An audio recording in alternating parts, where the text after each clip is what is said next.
Unstable થઈ ગયું, એમાં કઈક હું નીકળી ગયો મીટિંગમાંથી. આવે છે ને પ્રોપરલી? યસ, હવે આવે છે.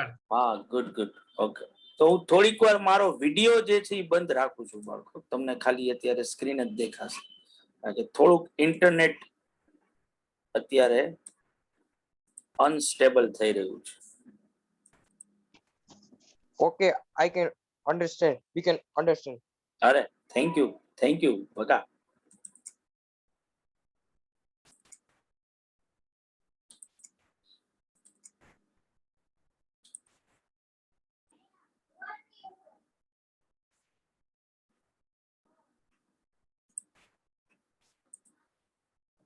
તો છેલ્લે લિમિટેશન ઓફ સ્ટેટિસ્ટિક્સ અવાજ આવતો હતો ને ત્યારે જ્યાં અટકાતા હતા ત્યારે મેં તમને ફર્સ્ટ લિમિટેશન સમજાવી ભાઈ કે સ્ટેટિસ્ટિક્સ જે છે એ ડીલ્સ વિથ ધ એગ્રીગેટ્સ, જે છે એ સમૂહમાં જ ડીલ કરે છે.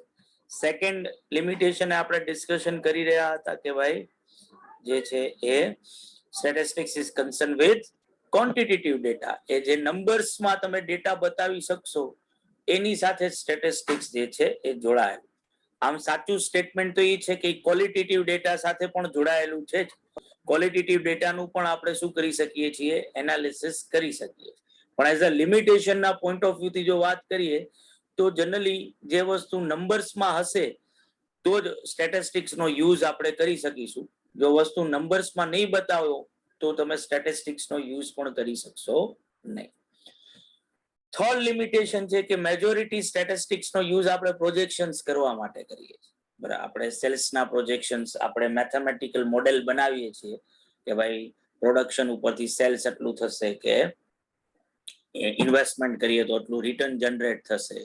બરાબર, તો જનરલી આ બધી વસ્તુઓ જે છે જ્યારે પ્રોજેક્શન્સ કે એસ્ટિમેશન્સ આપણે કરતા હોઈએ છીએ તો ત્યારે આપણે અમુક કન્ડિશન સેટ કરેલી હોય છે કે ભાઈ હું આવું માનીને જાઉં છું કે આ વસ્તુ આ રીતે થશે. હવે જો એ કન્ડિશન્સ જે મેં સેટ કરી છે એને ચેન્જ કરી નાખું તો પછી પ્રોજેક્શન આપોઆપ જ શું થઈ જશે, ચેન્જ જે છે એ થઈ જશે. જેમ કે તમને અહીંયા એક એક્ઝામ્પલ આપું, જેમ કે મેં એક રિગ્રેશન લાઈન ડ્રો કરેલી કે ભાઈ y is equal to 3x plus 2. બરાબર, એટલે બેઝિકલી મારે x ની વેલ્યુ ઉપરથી y ની વેલ્યુ શું કરવી છે, પ્રોજેક્ટ કરવી છે, ને એના માટે મેં એક આવી લાઈન બનાવેલી છે. તો જો x ઇઝ ઇક્વલ ટુ 10 હોય તો y ની વેલ્યુ શું થશે, તો કે y ની વેલ્યુ 32 થશે. અહીંયા મારે આ લાઈનમાં x ની જગ્યાએ 10 મૂકી દેવાના, બીજું કઈ કરવાનું છે નહીં. બરાબર, પણ માનો કે હું આ લાઈનને ચેન્જ કરી નાખું છું અને લાઈન હવે હું આવી કરી નાખું છું કે 5x - 3, તો ભલે x ની વેલ્યુ 10 જ હોય, y ની વેલ્યુ આપોઆપ શું થઈ જશે, ચેન્જ થઈ જશે. હવે y નો આન્સર 47 આવશે, બીકોઝ ઓફ મેં બેઝિક કન્ડિશન ને શું કરી છે, વાયોલેટ કરી છે. તો રિઝલ્ટ મને એક્યુરેટ મળશે નહીં. બધાને ક્લિયર બાળકો અહીંયા સુધી? Yes sir. પાકું ને? કોઈને પણ કઈ પૂછવું હોય તો મને પૂછો.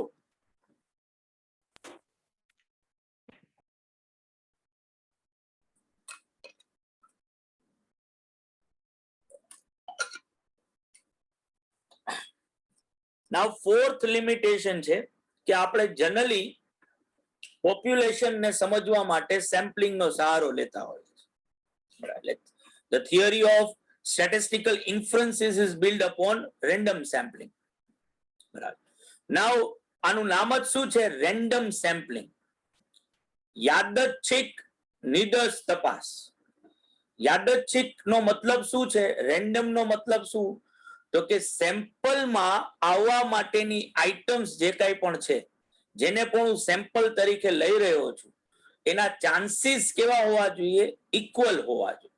એમાં હું મારો પર્સનલ પ્રિજ્યુડાઇસ કે મારું પોતાનું બાયસનેસ કે મારા પોતાના પ્રેફરન્સનો યુઝ ન કરેલો હોવો જોઈએ સેમ્પલને સ્ટડી કરવા માટે. જેમ કે હું તમને એક્ઝામ્પલ આપું કે આ અકાઉન્ટિંગ માર્ક્સ જે સ્ટુડન્ટ્સના હતા, આટલા સ્ટુડન્ટ્સના માર્ક્સ નો ડેટા મારી પાસે હતો, 95, 90, 80, 93. આ પોપ્યુલેશન ને સમજવા માટે મેં એક સેમ્પલ લીધું 4 સ્ટુડન્ટ્સ, અને 4 સ્ટુડન્ટ્સ મેં ક્યાં ચૂઝ કર્યા તો કે એક 99 માર્ક્સ વાળો કર્યો, એક 95 વાળો કર્યો, એક 100 માર્ક્સ વાળો કર્યો અને એક 93 માર્ક્સ વાળો કર્યો. અને હવે આ સેમ્પલ નો મેં એરિથમેટિક મીન ગણી લીધો અને મેં કીધું 96.75 નો આન્સર આવ્યો છે. જેના ઉપરથી મેં શું કીધું કે મારી પોપ્યુલેશન નો મીન પણ શું હશે 96.75. તો આ સેમ્પલ મારી પોપ્યુલેશન ને આઈડિયલી રિપ્રેઝેન્ટ કરતું જ નથી, કારણ કે આ મેં રેન્ડમલી સિલેક્ટ જ નથી કર્યું. અહીંયા મેં સ્પેસિફિકલી એવા સ્ટુડન્ટના માર્ક્સ લીધા કે જે હાઈએસ્ટ હતા, એટલે મારા પર્સનલ પ્રેફરન્સ નો યુઝ કર્યો છે. જ્યારે મારી પાસે જે પોપ્યુલેશન છે એમાં તો એવા સ્ટુડન્ટ્સ છે કે જે લોકોને 35 માર્ક્સ આવ્યા છે, જેને 40 માર્ક્સ આવ્યા છે, 65 કે 70 માર્ક્સ આવ્યા છે, જે મારા સેમ્પલમાં ક્યાંય જોવા મળતા નથી. તો પછી આ સેમ્પલ નો આન્સર મારા પોપ્યુલેશનના આન્સરને આઈડિયલી રિપ્રેઝેન્ટ કરતો હોય જ નહીં. એટલે જો હું સેમ્પલ ચૂઝ કરવામાં ભૂલ કરું ને, જો હું રેન્ડમ સેમ્પલિંગના જે કાંઈ પણ રૂલ્સ રાખવામાં આવ્યા છે કે ભાઈ મારા માટે દરેક સેમ્પલ જે છે એના જે કાંઈ પણ નંબર્સ કે જે કાંઈ પણ આઈટમ સેમ્પલમાં ચૂઝ કરતો હોઉં એ બધાના ઇક્વલ ચાન્સ છે સિલેક્ટ કરવા માટે. જો હું આ રૂલને જ ભૂલી જાઉં તો પછી ઓબ્વિયસલી એ ટોટલી કેવું સેમ્પલ બનશે, અનરિપ્રેઝેન્ટેટિવ સેમ્પલ બનશે, બરાબર. અને એના લીધે રિઝલ્ટ કેવું આવશે, એરેનેસિયસ આવશે. ધેટ મીન્સ કે ભૂલ ભરેલું આવશે, એ મારું સાચું રિઝલ્ટ હશે નહીં. પાંચમી લિમિટેશન છે કે statistical laws are true only on averages. કોઈને ખબર છે સ્ટેટિસ્ટિક્સ ના લોઝ કેટલા છે? સ્ટેટિસ્ટિક્સ ના કેટલા લોઝ છે કોઈને ખબર છે? No, sir. No. There are 4 laws. આ તમારા સિલેબસમાં નથી, પણ આ બીકોઝ ઓફ લિમિટેશન તમારા સ્ટડી મોડ્યુલમાં લખી છે. તો તમને એ ક્વેશ્ચન થવો જોઈએ કે ભાઈ સ્ટેટિસ્ટિકલ લોઝ ક્યાં છે બેઝિકલી, પણ તમારા સિલેબસમાં સ્ટેટિસ્ટિકલ લોઝ છે નહીં, પણ તમારા રેફરન્સ માટે આપણે અત્યારે ડિસ્કશનમાં લઈએ છીએ, બરાબર. પેલો લો છે લો ઓફ સ્ટેટિસ્ટિકલ રેગ્યુલારિટી. આનો મતલબ શું છે કે જનરલી જ્યારે આપણે પોપ્યુલેશનને સમજવી હોય તો આપણે જે સેમ્પલ ચૂઝ કરીએ છીએ એ સેમ્પલ કેવું હોવું જોઈએ, લાર્જ નંબરનું હોવું જોઈએ. એટલે આજે જો મારા પોપ્યુલેશનમાં 100 આઈટમ હોય તો સેમ્પલ તરીકે 2 આઈટમ ન લેવી જોઈએ, સેમ્પલ તરીકે એટલીસ્ટ 10 કે 10 થી વધારે આઈટમ લેવી જોઈએ. તો એ મારા પોપ્યુલેશનને શું કરતી હોય, આઈડિયલી રિપ્રેઝેન્ટ કરતી હોય. તો એના અંદર પોપ્યુલેશનના બધાય કેરેક્ટરિસ્ટિક જે છે એ આવ્યા હોય એવું કહી શકું, બરાબર. તો પેલો લો છે કે લો ઓફ સ્ટેટિસ્ટિકલ રેગ્યુલારિટી. બીજો છે લો ઓફ ઇનર્શિયા. જો તમે લાર્જ સેમ્પલ પિક કરશો ને, લાર્જ સેમ્પલને ચૂઝ કરશો સ્ટડી કરવા માટે, તો એ લાર્જ સેમ્પલમાં એવું થશે કે અમુક સેમ્પલ આઇટમ્સના નંબર લોઅર એન્ડ ઉપર હશે, અમુક સેમ્પલ પોઈન્ટ્સ હાયર એન્ડ ઉપર હશે. તો એના લીધે શું થશે કે બે નંબર એકબીજાની સામે ઓફસેટ થશે, એકબીજાની સામે ઉડશે, હાયર નંબરની સામે લોઅર નંબર, એટલે એવરેજ એક્ઝેક્ટ મિડલમાં મળી શકે. બધાય લોઅર એન્ડ ઉપર હોય એવું નહીં થાય કે બધાયના વેલ્યુ હાયર એન્ડ ઉપર હોય એવું નહીં થાય. હાઈ, લો, મીડિયમ આવા બધાય ટાઈપના નંબર જે છે એ તમારા સેમ્પલમાં આવશે, જેને આપણે law of inertia of large number જે છે એ કહીએ છીએ. ત્રીજો લો છે principle of optimisation. Sample choose કરવાનો કે સેમ્પલ સ્ટડી કરવાનું લોજિક જ એ છે કે પોપ્યુલેશનને જો સ્ટડી કરીશું ને તો એ આપણા માટે કોસ્ટ ઇફેક્ટિવ નથી, એ થોડું ખર્ચાળ બનશે, બરાબર. પણ સેમ્પલ જે છે એ પોપ્યુલેશનનો બહુ નાનકડો ભાગ છે, તો એને સ્ટડી કરવું જે છે એ કોસ્ટ એફિશિયન્ટ થશે, બરાબર. એ એટલું બધું ખર્ચાળ થશે નહીં. તો પ્રિન્સિપલ ઓફ ઓપ્ટિમાઇઝેશન એવું કે છે કે ભાઈ ઓછામાં ઓછો ખર્ચો કરી અને વધુમાં વધુ સારું રિઝલ્ટ મેળવી શકાય છે. બરાબર. ઓપ્ટિમાઇઝેશન એટલે ટૂંકમાં આપણે જે કહીએ ને કે હા છેલ્લો પોઈન્ટ એમ, એનાથી ઉપર કાંઈ નથી. ધેટ મીન્સ કે આજે 5 રૂપિયામાં 50 રૂપિયાનું વળતર, તો આ એક ઓપ્ટિમમ વેલ્યુ થઈ કે ભાઈ ક્યાં સુધી જઈ શકાય. અને લાસ્ટ લો છે પ્રિન્સિપલ ઓફ વેલિડિટી. તમારું સેમ્પલ વેલિડિટી કરતું હોય તો એ વેલિડ હોવું જોઈએ તમારા પોપ્યુલેશનમાં. સેમ્પલના રિઝલ્ટ ઉપરથી તમે કોનું એસ્ટિમેશન કરી શકતા હોવા જો તમારા પોપ્યુલેશન. આને પ્રિન્સિપલ ઓફ વેલિડિટી એટલે તમારું સેમ્પલ બેઝિકલી પોપ્યુલેશન ને શું કરતું હોવું જોઈએ, આઈડિયલી રિપ્રેઝેન્ટ કરતું હોવું જોઈએ. બરાબર. તો જ એ સેમ્પલિંગ નો ફાયદો છે, બાકી તો એ સેમ્પલિંગ નો કોઈ ફાયદો રહેતો નથી. એટલે સેમ્પલ નો મીન તમે 5 ગોઈતો છે તો પોપ્યુલેશન નો મીન પણ કેવો હોવો જોઈએ, 5 કે 5 ની આસપાસ હોવો જોઈએ. સેમ્પલ નું સ્ટાન્ડર્ડ ડેવિએશન 6 ગોઈતું છે તો પોપ્યુલેશન નું સ્ટાન્ડર્ડ ડેવિએશન એ કેવું હોવું જોઈએ, 6 કે 6 ની આસપાસ હોવું જોઈએ. તો આ વેલિડિટી કહેવાય. હવે આ જે 4 પ્રિન્સિપલ્સ છે ને કે આ જે 4 લોઝ જે છે, લિમિટેશન એ છે કે એ ટ્રુ હોય છે ખાલી કોના ઉપર, એવરેજીસ ઉપર જ. એટલે સેન્ટર વેલ્યુ ગોતતા હો ને તમે મીન, મીડિયન કે મોડ માટે, આ સ્ટેટિસ્ટિકલ લોઝ જે છે એ ટૂંકમાં સાચા પડે છે.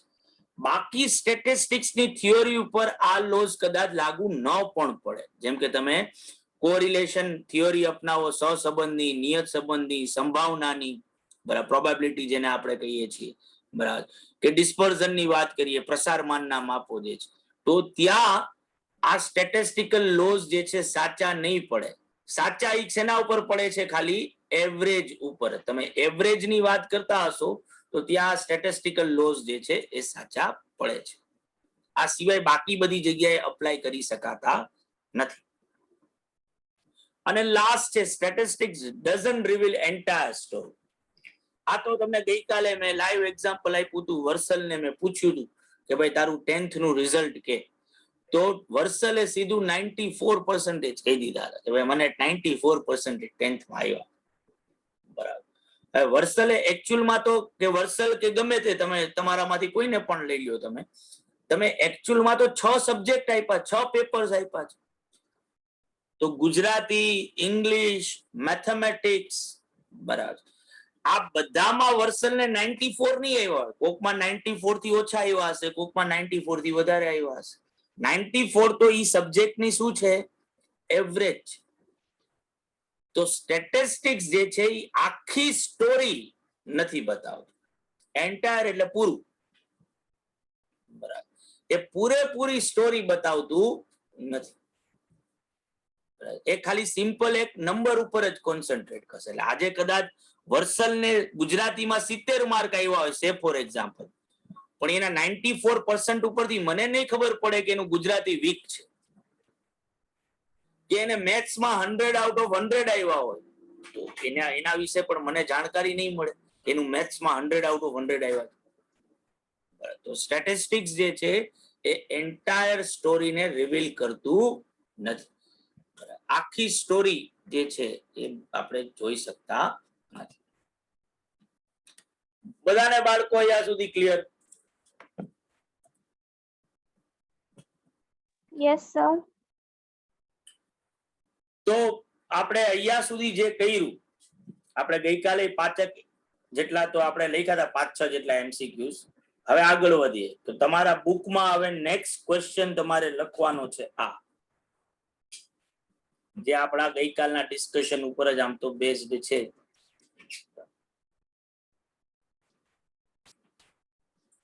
The word statistics is derived from Italian word statistics. આ સ્ટેટમેન્ટ સાચું છે ખોટું છે? False. સાચું ખોટું? False. So it is a false statement. બરાબર. તો ઓબ્વિયસલી તમારે શેના ઉપર ટીક કરવું પડે? ફોલ્સ. આ સ્ટેટિસ્ટિક્સ નો જે સ્પેલિંગ આપ્યો છે, આ સ્ટેટિસ્ટિક જે લખ્યું છે, આ એકચ્યુઅલમાં કેનો વર્ડ છે? લેટિન છે, ઇટાલિયન છે, જર્મન છે, ફ્રેન્ચ છે? French. Good good. તો ક્વેશ્ચન લખી લ્યો બાળકો, તમારા બુકમાં ટીક પણ કરી લ્યો ફોલ્સ તરીકે. લખાઈ જાય એટલે કયો, એટલે નેક્સ્ટ સ્લાઇડ ઉપર જઈએ.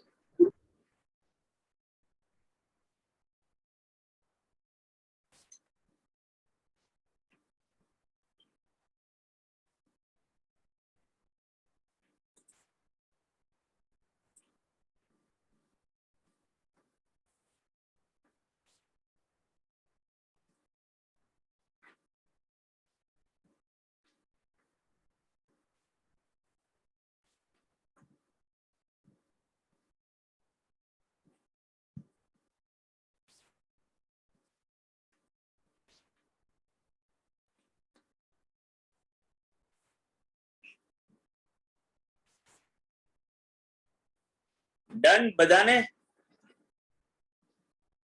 Yes, sir. તો જો next question, definition of statistic is given in blank senses. Two. તો એ આવશે. 2. ગુડ. તો તમારે થર્ડ ઓપ્શન ને ચૂઝ કરવાનો થશે.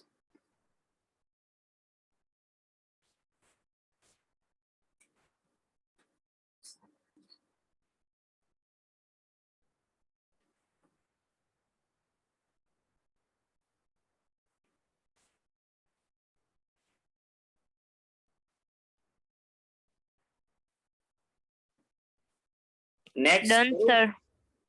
Okay. Yes. Statistics is a branch of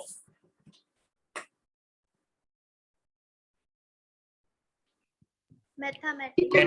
it's a mathematics. તો mathematics સેકન્ડ ઓપ્શન આપણે ટીક કરવાનો થાય.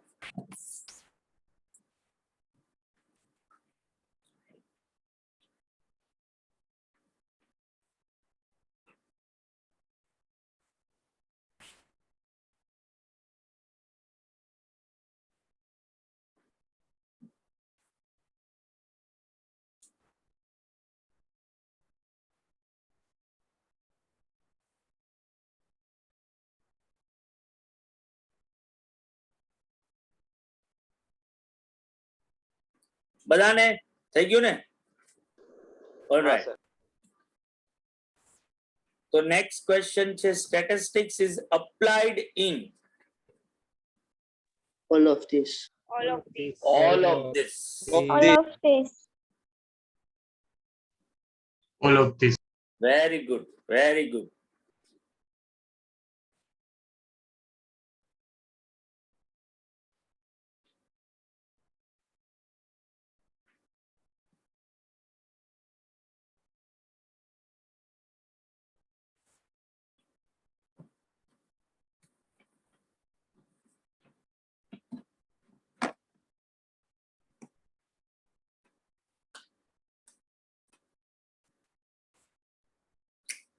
ડન બધાને? Yes, sir. Yes. હા સર, બાકી 1 મિનિટ.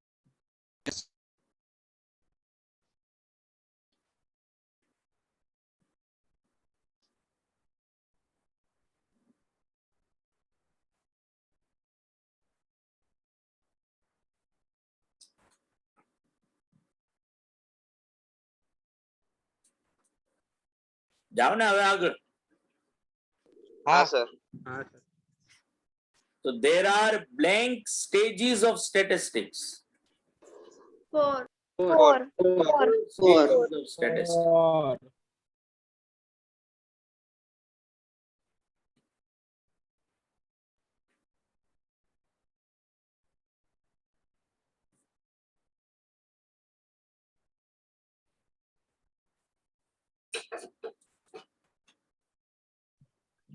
Done, sir.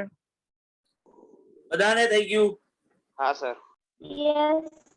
તો અહીંયા આપણા સ્ટેટિસ્ટિક્સ ની બેઝિક થિયોરી પૂરી થાય છે. હવે આપણે જે આગળ લેટર પોર્શનમાં જે બધું કરવાનું છે એનું આપણે સ્ટેપ બાય સ્ટેપ એનું ફાઉન્ડેશન એની થિયોરી આપણે સ્ટાર્ટ કરી રહ્યા છીએ.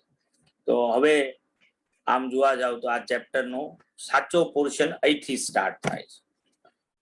તો સૌથી પહેલી ટર્મ જે છે બરાબર અહીંયા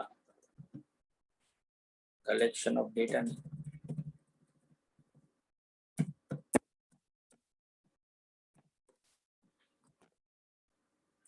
એ છે મીનિંગ ઓફ ડેટા. ડેટા એટલે શું? કારણ કે ડેટા નામનો વર્ડ જે છે એ તમે સ્ટેટિસ્ટિક્સમાં છેલ્લે સુધી સાંભળતા રહેશો. ડેટાનો સિમ્પલ મતલબ છે ઇન્ફોર્મેશન, બરાબર, માહિતી. સ્ટેટિસ્ટિક્સના પોઈન્ટ ઓફ વ્યૂ થી વાત કરીએ તો ક્વોન્ટિટેટિવ ઇન્ફોર્મેશન એટલે કે એવી માહિતી કે જે તમે નંબર્સમાં બતાવો છો, આને ડેટા કહેવાય. હવે તમે જેનો સ્ટડી કરતા હો, તમારે જેને રિલેટેડ ઇન્ક્વાયરી કરવી હોય, બરાબર, એની ઇન્ફોર્મેશન તમે કલેક્ટ કરો ને તો એ તમારા માટે ડેટા છે. બરાબર. જો તમે એને ગોઠવ્યા વગર જેમ તમે કલેક્ટ કર્યું છે એમને જ પ્રેઝન્ટ કરી નાખો તો એવા ડેટાને રો ડેટા કહેવાય. રો ડેટા એટલે કાચી માહિતી, હજી એમાં આપણે અરેન્જમેન્ટ કરવાનું ને એ બધું બાકી છે. એટલે રો ડેટાનો મિનિંગ શું થશે તો કે statistical data in original form. અહીંયા અંડરલાઈન કરવાની બાળકો, જે લોકો પાસે પણ લીધો છે, બરાબર. Statistical data in original form, બરાબર. Before any statistical techniques are use to redefine, process or summarise it, બરાબર. એટલે કે ઓરિજિનલ જે તમે માહિતી લીધી, જેમ કે અહીંયા મેં તમને નીચે એક્ઝામ્પલ આપ્યું છે કે તમે એ જાણવા માંગો છો કે પર ફેમિલી લોકો પાસે કેટલા સ્માર્ટફોન્સ, તો તમે જે છે એ બેઝિકલી 1 2 3 4 5 6 7 8 9 ને 10 ટોટલ 50 ફેમિલીઝ પાસે, 50 ફેમિલીઝ પાસે ગયા અને એની પાસેથી તમે ઇન્ફોર્મેશન કલેક્ટ કરી કે લોકો પાસે કેટલા સ્માર્ટફોન્સ. તો તમને જો આ નંબર મળ્યા 2 3 4 1 2 2 3 5 2 4 3 2 4 1 3, આ ડેટા છે અને આ ડેટાને રો ડેટા કહેવાય. શું કામ આને રો ડેટા કહેવાય? બીકોઝ ઓફ આને ગોઠવ્યું નથી, આને અરેન્જ નથી કર્યું. તમે અહીંયા જોશો કે એક ને એક નંબર ઓફ ટાઈમ્સ રિપીટ થઈ રહ્યો છે. 1 જે છે ખાલી એક વાર નથી આવી રહ્યો, 1 ઘણી વાર આવી રહ્યો છે, 2 પણ નંબર ઓફ ટાઈમ્સ આવી રહ્યો છે, 3 પણ નંબર ઓફ ટાઈમ્સ આવી રહ્યો છે. પણ આપણે કોઈ બોધર કરી નથી કે આપણે એને પ્રોપરલી અરેન્જ કરી. આપણે સિમ્પલી જે રીતે ડેટા મળ્યો એ રીતે બતાવ્યો, તો આને શું કહેવાશે? રો ડેટા કહેવાશે, બરાબર. તો raw data is a statistical data in original form. અને ડેટા એટલે શું? તો કે ડેટા એટલે ક્વોન્ટિટેટિવ ઇન્ફોર્મેશન. આ તો મેં બોલ્ડમાં કરીને જ આપ્યું છે તમને, લીખામાં તમને બોલ્ડ લેટરમાં જ જોવા મળશે, બરાબર. તો ઓબ્વિયસલી એવી દરેક ઇન્ફોર્મેશન કે જે નંબર્સમાં બતાવાય છે એને આપણે ડેટા જે છે એ કહીએ છીએ. બધાને બાળકો આ ક્લિયર?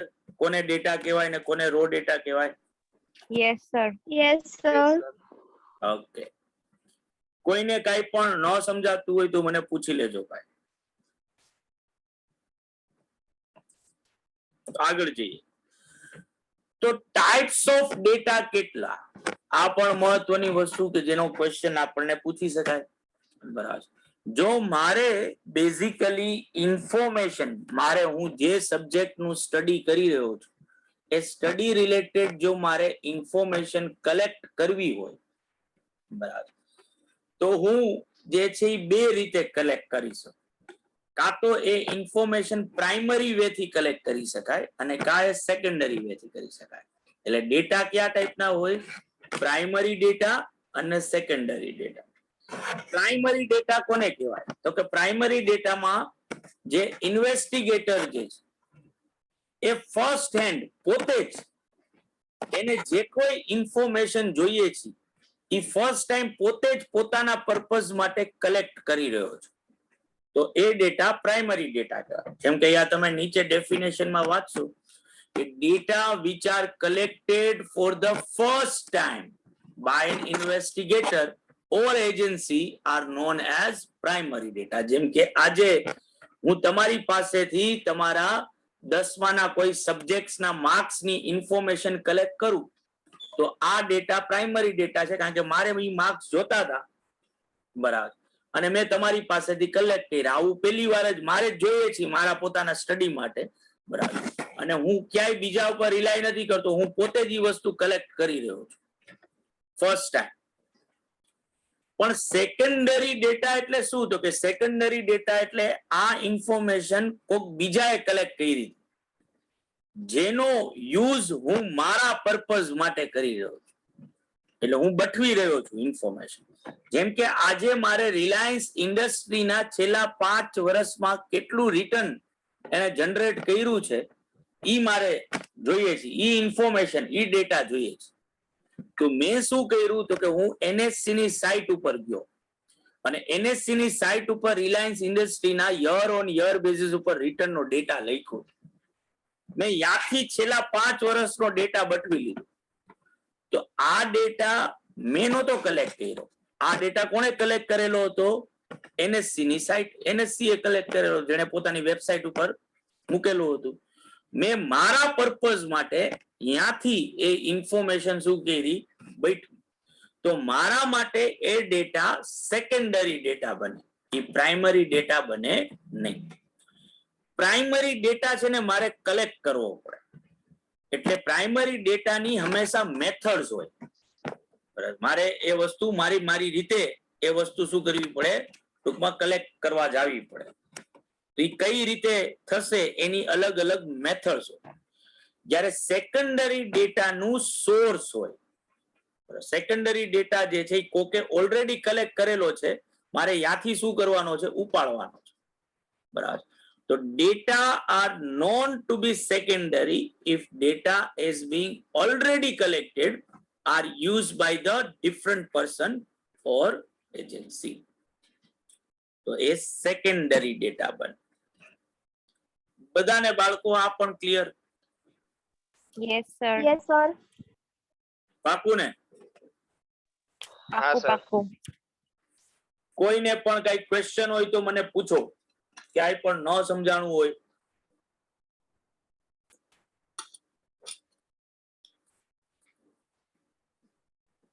નાવ જે મેં કીધું એ રીતે પ્રાઇમરી ડેટા મારે કલેક્ટ કરવા જવો પડે. તો પ્રાઇમરી ડેટા કલેક્ટ કરવાની મેથડ્સ છે, બરાબર. અહીંયા અંડરલાઇન્સ કરી નાખવાની બાળકો. there are 4 methods. First, interview method, mailed questionnaire method, observation method અને questionnaire filled and sent by enumerators. બરાબર. તો પ્રાઇમરી ડેટા તમે આ 4 રીતે કલેક્ટ કરી શકો છો, 4 મેથડ્સ નો યુઝ કરીને. પેલું છે ઇન્ટરવ્યુ મેથડ. ઇન્ટરવ્યુ એટલે પૂછપરછ કરવી, બરાબર. ઇન્ટરવ્યુ જે છે એ પાછો 3 રીતે લઈ શકાય. એક ડાયરેક્ટ ઇન્ટરવ્યુ હોય, જેને આપણે પર્સોનલ ઇન્ટરવ્યુ કે પર્સનલ ઇન્ટરવ્યુ મેથડ કહીએ છીએ, કે જેમાં મારે જેની પાસેથી ઇન્ફોર્મેશન જોઈએ છે ને, મને જે લાગે છે કે ભાઈ આ ભાઈ પાસે આ ઇન્ફોર્મેશન હશે, હું સીધું એને પૂછીશ જ. હું સીધો જ એને ક્વેશ્ચન પૂછીશ. જેમ કે આજે મેં તમને પૂછ્યું, અત્યારે જો આ ચેટ બોક્સમાં જોઉં છું, મારે સે ફોર એક્ઝામ્પલ 10માના પર્સન્ટેજ જોઈએ છે, તો હું જતીન બગા છો ને? હા. શું હતા પર્સન્ટેજ તારે 10મામાં દોસ્ત? 75. 75, બરાબર.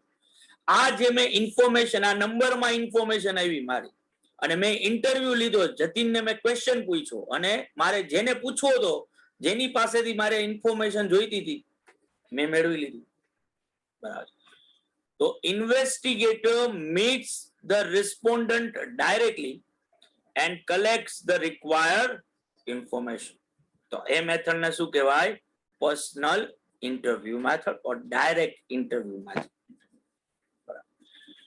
આપણે જે યાદ રાખવાનું છે એ આ છે કે આ મેથડ ક્યાં યુઝફુલ થાય તો કે ઇન કેસ ઓફ નેચરલ કેલેમિટી, પ્રાકૃતિક આપદાઓ, બરાબર, જેમ કે સુપર સાયક્લોન છે, અર્થક્વેક છે, એપિડેમિક લાઈક પ્લેગ. અત્યારે તમે જુઓ આપણે જે સિચ્યુએશન માંથી પાસ થઈ રહ્યા છીએ, બરાબર, આપણે જે પેન્ડેમિક સિચ્યુએશન કોરોનાની જે છે, તો ત્યાં જો આપણે ઇન્ફોર્મેશન જોઈતી હોય તો જે લોકો એનાથી અફેક્ટેડ થયા છે એને સીધું પૂછશો તો તમને સાચી અને એક્યુરેટ ઇન્ફોર્મેશન મળશે, બરાબર. તો સુપર સાયક્લોન, અર્થક્વેક કે પ્લેગ લાઇક સિચ્યુએશનમાં પર્સનલ ઇન્ટરવ્યુ મેથડ જે છે એ બેસ્ટ પર્પઝ સર્વ કરે છે, બરાબર. પણ જો તમારે જે ઇન્ફોર્મેશન જોઈએ છે, જેની પાસેથી ઇન્ફોર્મેશન જોઈએ છે, એને મળવું તમારા માટે પ્રેક્ટિકલી ફિઝિબલ ન હોય, તમે એને મળી શકતા ન હો, તો પછી તમારે ઇન્ફોર્મેશન એ ભાઈ પાસેથી લેવી જોઈએ કે જે ઓલા ભાઈને ઓળખે છે, જેની પાસેથી તમારે ફર્સ્ટ પ્લેસ પર ઇન્ફોર્મેશન લેવી હતી. આને ઇનડાયરેક્ટ ઇન્ટરવ્યુ મેથડ કહેવાય, બરાબર. અહીંયા તો એક્ઝામ્પલ લખ્યું જ છે, પણ તમને એક બીજું best example indirect interview method નું આપું તો એ લગ્નનું, બરાબર. કે જ્યારે અરેન્જ મેરેજ ના અંદર ઓલા છોકરા છોકરીઓની વાત ચાલતી હોય ને, ત્યારે છોકરા વાળા અને છોકરી વાળા બે પક્ષો જે છે એ એકબીજાની પરિવારની કુંડળી કઢાવે કે છોકરો કેવો છે ને શું છે ને આખું, બરાબર. તો મને વર્ષમાં જે છે આ પાસ સ્ટુડન્ટ જેટલા પણ હોય, બરાબર, જે 3-4 વર્ષ પહેલા આપણા ઇન્સ્ટિટ્યૂટમાં ભણી ચૂક્યા, એને રિલેટેડ કોકના ફોન આવતા જ હોય છે કે સાહેબ આ છોકરો તમારે ત્યાં ભણતો હતો, કેવો. અગેન ઇન્ટરવ્યુ લઈ રહ્યો છે. ઇન્ટરવ્યુ કોનો છે? ઓલા છોકરા માટેનો. પણ એ પૂછે છે કોને? મને. પૂછવું ઓલા છોકરાને ડાયરેક્ટલી જોઈતું હતું, બરાબર. એની જગ્યાએ એને પૂછે તો એ તો એમ જ કહેવાનું કે ભાઈ મારા જેવો તો પૃથ્વી પર કોઈ આવ્યો જ નથી, હું જ હતો પેલો ને છેલ્લો, બરાબર છે. એટલે ઓબ્વિયસલી પ્રેક્ટિકલી જોવા જાવ તો એ વસ્તુ ફિઝિબલ નથી કે છોકરા પાસેથી ડાયરેક્ટ ઇન્ફોર્મેશન લઈએ. તો ઇનડાયરેક્ટ ઇન્ટરવ્યુ મેથડ, જેમ કે તમે આ રોજ જ્યાંથી આ ટીવી ન્યૂઝ ચેનલ આ 2014 ઓનવર્ડ્સ થી એવું થયું તો ડિબેટ શો યોજાવાના ચાલુ થયા છે ટીવીમાં, ન્યૂઝ ચેનલ્સ ઉપર. તો ત્યાં તમે જોશો કે એક ભાજપનો રિપ્રેઝેન્ટેટિવ હશે, એક કોંગ્રેસ પાર્ટીનો રિપ્રેઝેન્ટેટિવ હશે, એક આપ પાર્ટીનો રિપ્રેઝેન્ટેટિવ હશે, બરાબર. આપણે જાણવું છે નરેન્દ્ર મોદી શું કહેવા માંગે છે, પણ આપણે નરેન્દ્ર મોદી પાસે સીધું પૂછી નથી શકતા. એટલે આપણે ઈ પ્રશ્ન કોને કરીએ છીએ તો ઈ પ્રશ્ન એના જે કોઈ સ્પોક પર્સન હોય, બરાબર, જેમ કે ઓલો સંબીપ પાત્રા છે કે કોઈ બીજા લોકો બીજેપી ના જે છે, તો આપણે એને પૂછીએ છીએ કે ભાઈ આમાં બીજેપી નું સ્ટેન્ડ શું છે, બરાબર. આ ઇનડાયરેક્ટ ઇન્ટરવ્યુ મેથડ છે. આપણે જે યાદ રાખવાનું છે એ આ છે કે in case of road accident કે રેલ એક્સિડન્ટના કેસમાં ઓબ્વિયસલી આ મેથડ આપણને વધારે સારી ઇન્ફોર્મેશન પ્રોવાઈડ કરશે. જેમ કે આજે સે ફોર એક્ઝામ્પલ એક કાર જે છે એ પુલ તોડીને નદીમાં ખાબકી, બરાબર. તો હવે તમે સ્કૂબા ડાઇવિંગ કરીને તો નીચે નહીં જાઓ, બરાબર, જ્યાં ખાબકી છે ત્યાં ડ્રાઈવરને પૂછવા કે ભાઈ શું થયું, તું બ્રેક ફેલ થઈ હતી કે કઈ સામે દેખાઈ ગયું તને કે શું થયું ભાઈ, બરાબર. તમારે જો એની ઇન્ફોર્મેશન જોઈતી હશે કારનું એક્સિડન્ટ કેમ થયું તો તમે ત્યાંના આઈ વિટનેસ, બરાબર છે, વેરી ગુડ રામ, બરાબર, આપણે જે એ એક્સિડન્ટ થતા જોયું છે એને ઈ એક્સિડન્ટ વિશે પૂછશું. તો આ ઇનડાયરેક્ટ ઇન્ટરવ્યુ થયું, બરાબર. તો ઇનડાયરેક્ટ ઇન્ટરવ્યુ મેથડ થી આપણે ઇન્ફોર્મેશન શું કરી રહ્યા છીએ? કલેક્ટ કરી રહ્યા છીએ.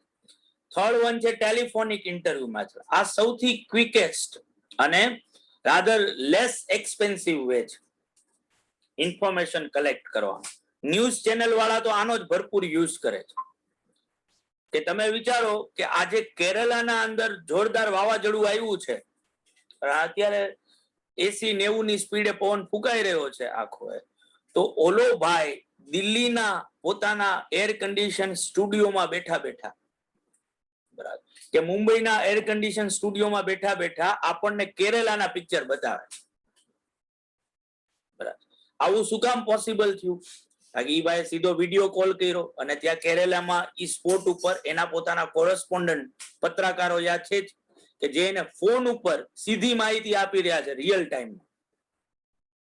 તો સૌથી ઝડપી માહિતી આપણને મળી રહી છે ટેલિફોનિક ઇન્ટરવ્યુ દ્વારા. પ્લસ ટેલિફોનિક ઇન્ટરવ્યુ ના અંદર એક બીજો ફાયદો એ છે કે અમુક વસ્તુઓ તમને અનુભવ થયો કે નહીં મને ખબર નથી, પણ અમુક વસ્તુઓ તમે જો રૂબરૂ નહીં પૂછી શકો ને, બરાબર, તો તમે ટેલિફોનિક ઇન્ટરવ્યુમાં પૂછી શકશો. ટેલિફોન કરીને પૂછી શકાય, કારણ કે અહીંયા આઈ કોન્ટેક્ટ નથી હોતો, બરાબર. જતીનને અનુભવ થયો છે, જુઓ, બરાબર ને? બસ યસ નહીં થયો છે, વેરી ગુડ. તો એવી આ બંને છોકરાઓએ જે વસ્તુ રૂબરૂ નહોતું પૂછી શકાતું એ ટેલિફોન ઉપર પૂછી લીધું. તો આ બહુ જ ટૂંકમાં જે કહેવાય કે ક્વિકેસ્ટ ઇન્ફોર્મેશન અને રાધર નોન એક્સપેન્સિવ વે થી તમે ડેટાને કલેક્ટ કરી શકો છો. આ મેથડનો એક જ ડ્રોબેક છે, અને ડ્રોબેક છે અહીંયા અંડરલાઈન કરવાની બાળકો. The amount of non-responses is maximum in this method. Non-responses જે છે ને, એટલે કે તમે ઇન્ફોર્મેશન મેળવવા તો માંગતા હો પણ સામેવાળો તમને ઇન્ફોર્મેશન આપે નહીં, એ સૌથી વધારે તમને આ મેથડમાં જોવા મળે. આનું બહુ સિમ્પલ રીઝન છે. તમને સાવ એક સિમ્પલ એક્ઝામ્પલ થી સમજાવું કે આજે તમારે મને મળવું છે, તમે સીધા જો હોલિડે સેન્ટર પોઈન્ટે પહોંચી જશો ને, બરાબર, જે લોકો ઓફિસે આવ્યા છે એ લોકોને ખબર જ, તો હું મારી ચેમ્બરમાં જો બેઠો હોય, તમે બહાર ઊભા છો, તમે ત્યાંથી મને કહેશો કે સાહેબ મળવું છે, તો હું અંદર બેઠા બેઠા તમને એવું નહીં કહી શકું કે યાર હું તો ઓફિસમાં નથી, કારણ કે તમે મને સીધા જોવો જ છો, બરાબર. પણ તમે મને ફોન કરો, હું ઓફિસમાં જ બેઠો, તમે ફોન ઉપર મને પૂછો કે સર ઓફિસે મળવા આવું છે, પણ મારે તમને મળવું નથી, મારે તમને ઠેકાડવા છે, તો હું ફોન ઉપર તમને કહી દઈશ કે અત્યારે તો બહાર છું, ટ્રાફિકમાં છું, પછી કલાક પછી ફોન કરજે, ઓર તમારો ફોન જ ન ઉપાડું, તમારા ફોનને બ્લોક કરી નાખું, નંબર ઓફ વેઝ. તો ઓબ્વિયસલી નોન રિસ્પોન્સિસ જે છે કેવા થશે? મેક્સિમમ થશે ટેલિફોનિક ઇન્ટરવ્યુ મેથડ. તો ઇન્ટરવ્યુ 3 રીતે લઈ શકાય: ડાયરેક્ટ, ઇનડાયરેક્ટ અને ટેલિફોનિક. ડાયરેક્ટ કે પર્સનલ ઇન્ટરવ્યુ મેથડ ક્યાં યુઝફુલ થઈ શકે? તો કે in case of natural calamity like સિચ્યુએશનમાં. ઇનડાયરેક્ટ ઇન્ટરવ્યુ મેથડ ક્યાં યુઝફુલ થઈ શકે? તો કે in case of road accident or rail accident like સિચ્યુએશનમાં. અને ટેલિફોનિક ઇન્ટરવ્યુ મેથડમાં નોન રિસ્પોન્સિસ કેવા હશે? મેક્સિમમ હશે. બધાને સમજાણું બાળકો આ વસ્તુ? Yes, sir. Yes, Yes, sir. sir. Yes, sir. કોઈને પણ કઈ પૂછવું હોય તો પૂછો.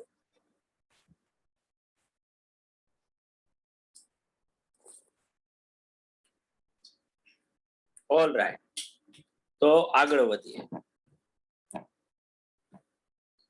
અધર મેથડ્સમાં મેલ્ડ ક્વેશ્ચનર મેથડ. ક્વેશ્ચનર એટલે પ્રશ્નોત્તરી, મેલ્ડ એટલે પોસ્ટમાં મોકલેલી, બરાબર. તો મેલ્ડ ક્વેશ્ચનર મેથડ શું હોય? તો કે મેલ્ડ ક્વેશ્ચનર મેથડ ના અંદર તમને એક સિમ્પલ એક્ઝામ્પલ આપું કે તમે બધા રેસ્ટોરન્ટમાં જમવા ગયા જશો, ઘણા બધા રેસ્ટોરન્ટમાં તમે જમી લ્યો ને, એના પછી જે બિલ આવે, બરાબર, જ્યારે તમને બિલ આપી જાય તો એની સાથે એક બીજું એક ફરફરિયું આપી જશે, સર્વે ટાઈપનું, કે જેમાં તમારે તમારું નામ ફિલઅપ કરવાનું, પછી લખ્યું એડ્રેસ લખો, તમારો ટેલિફોન નંબર, તમારું ઈમેલ આઈડી, તમારી બાયડીનો બર્થ ડેટ, એની તમારી મેરેજ એનિવર્સરી, તમારા છોકરાની બર્થ ડેટ, એ દુનિયાભરની ઇન્ફોર્મેશન જે છે એના અંદર ત્યાં લખે. પછી નીચે ક્વેશ્ચન્સ લખ્યા છે કે ફૂડ ક્વોલિટી તમને કેવી લાગી, નીચે એના ઓપ્શન આપ્યા હશે, સારી, એવરેજ, ફલાણું ઢીકણું આખું, એમ્બિયન્સ કેવું લાગ્યું, બરાબર, તમને અમારા સ્ટાફ નો વ્યવહાર કેવો લાગ્યો, તમારા સજેશન કયો. આ જે છે ને આ ક્વેશ્ચન છે.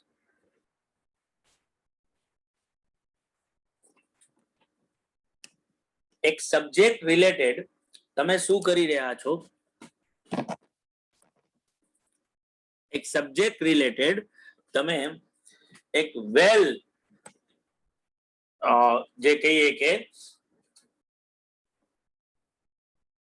પ્રોપરલી ક્રાફ્ટેડ વેમાં તમને જે ઇન્ફોર્મેશન જોઈએ છે, બરાબર, એને રિલેટેડ તમે એક લોજિકલ ફોર્મમાં ક્વેશ્ચન્સ તૈયાર કર્યા છે અને હવે તમે રિસ્પોન્ડન્ટ પાસેથી એના જવાબો લઈ રહ્યા છો. પણ મેલ ક્વેશ્ચનર મેથડમાં આપણે આ ક્વેશ્ચનર જે છે એ જે તે રિસ્પોન્ડન્ટના ઘરે મોકલીએ છીએ થ્રુ પોસ્ટ. એ ક્વેશ્ચનર કેમ ભરવીને એના નિયમો પણ એ ક્વેશ્ચનરમાં લખ્યા હશે, ભેગી થેન્ક યુ નોટ એ હશે, અને પછી ભેગું એક ફ્રી પોસ્ટ એન્વેલપ હશે કે જેમાં આપણું એડ્રેસ લખેલું હશે અને એમાં ઓલરેડી પેડ થયેલી સેલ્ફ સ્ટેમ્પ કરેલું એન્વેલપ જ આવી ગયો છે. ઓલાભાઈ ખાલી એટલું જ કરવાનું છે, ક્વેશ્ચનર ભરવાની, આપણે જે એન્વેલપ મોકલું છે એ એન્વેલપમાં એ ક્વેશ્ચનર મૂકવાની અને પછી આપણને પોસ્ટ કરી દેવાની. એને ₹1 ખર્ચો થાય નહીં. જે રીતે અહીંયા લખ્યું છે, a well drafted and soundly sequenced questionnaire covering all important aspects of problem under consideration. બરાબર. Sending them to the respondent with prepaid stamp and after providing all necessary guidelines for filling up. જેમ કે તમને હું એક example બતાવું.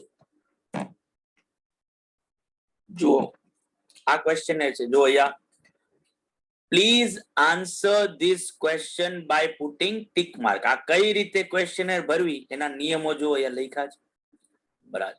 Please answer all the questions whether you have head a stroke or not. એક હાર્ટની જે બીમારી છે એને રિલેટેડ આપણે ઇન્ફોર્મેશન લેવી છે ને એને રિલેટેડ ક્વેશ્ચન્સ આપણે ઓલા ભાઈને પૂછ્યા છે. પણ ઇન્સ્ટેડ ઓફ ઇન્ટરવ્યુ લેવાની જગ્યાએ આપણે આવી ક્વેશ્ચનર પ્રશ્નોત્તરી બનાવી અને આપણે એના ઘરે મોકલી દીધી, જેમાં આ ક્વેશ્ચન્સ છે બધા કે ભાઈ in the last 2 weeks did you need help from another person to perform everyday activities. જેમાં યસ નો ઉપર ટીક કરવાનું છે. જે રીતે સેકન્ડ ક્વેશ્ચનમાં યસ નો નો ઓપ્શન છે, બરાબર છે. આ રીતે આ 5 ક્વેશ્ચન્સ. નીચે આપણે એનું થેન્ક યુ નોટ પણ આપી અને જો અહીંયા લખ્યું છે, please return this page as soon as possible in a free post envelope provided. તમારે ખાલી અહીંયા ટીક કરી અને તમને ભેગું એક એન્વેલપ મોકલવામાં જ આવ્યું છે, એન્વેલપમાં નાખી અને તમારે પાછું એને પોસ્ટ કરી દેવાનું છે. બીજું કઈ કરવાનું છે. તો આ મેલ ક્વેશ્ચન છે. અહીંયા તમારે જે અંડરલાઈન કરવાની છે એ છે last line. amount of non responses are maximum. obviously questionnaire માં તમે એવા ક્વેશ્ચન પણ પૂછી શકશો કે જે કદાચ ઇન્ટરવ્યુમાં પૂછવા પોસિબલ નહોતા અથવા પૂછી નથી શકતા. એટલે ઓબ્વિયસલી ક્વેશ્ચનર નો એ એક બહુ મોટામાં મોટો ફાયદો છે. આપણે જે ચિઠ્ઠી લખવાનું જે થતું, બરાબર, અમારા કાળમાં તો હતું, બરાબર, તમે એ બધી વસ્તુઓ જે છે એ પેપરમાં લખી શકતા કે જે તમે પૂછી નથી શકતા. પણ માથાકૂટ એ છે કે એનો જવાબ મળશે કે નહીં મળે, એના ચાન્સીસ જે છે એ ટૂંકમાં આપણે ઓછા છે કે એવું તો ન કહી શકીએ, પણ ત્યાં મેક્સિમમ નોન રિસ્પોન્સીસ થવાના ચાન્સીસ વધારે છે, બરાબર. એટલે લોકોને તમે ક્વેશ્ચનર મોકલો તો ખરી, પણ ઈ તમને પાછું ફ્રી પોસ્ટ એન્વેલપમાં, ઇવન તો એને તો સ્ટેમ્પનો ખર્ચો નથી કરવાનો, પણ ઈ ભાઈ એવી તસદી લેશે કે ક્વેશ્ચનર ભરે અને પાછી પોસ્ટ કરે તમને, એવું બહુ ઓછું થશે. એટલે નોન રિસ્પોન્સીસ જે છે એ આ મેથડમાં કેવા છે, મેક્સિમમ. આના ઉપરથી તમને બાળકો શું ક્વેશ્ચન થવો જોઈએ?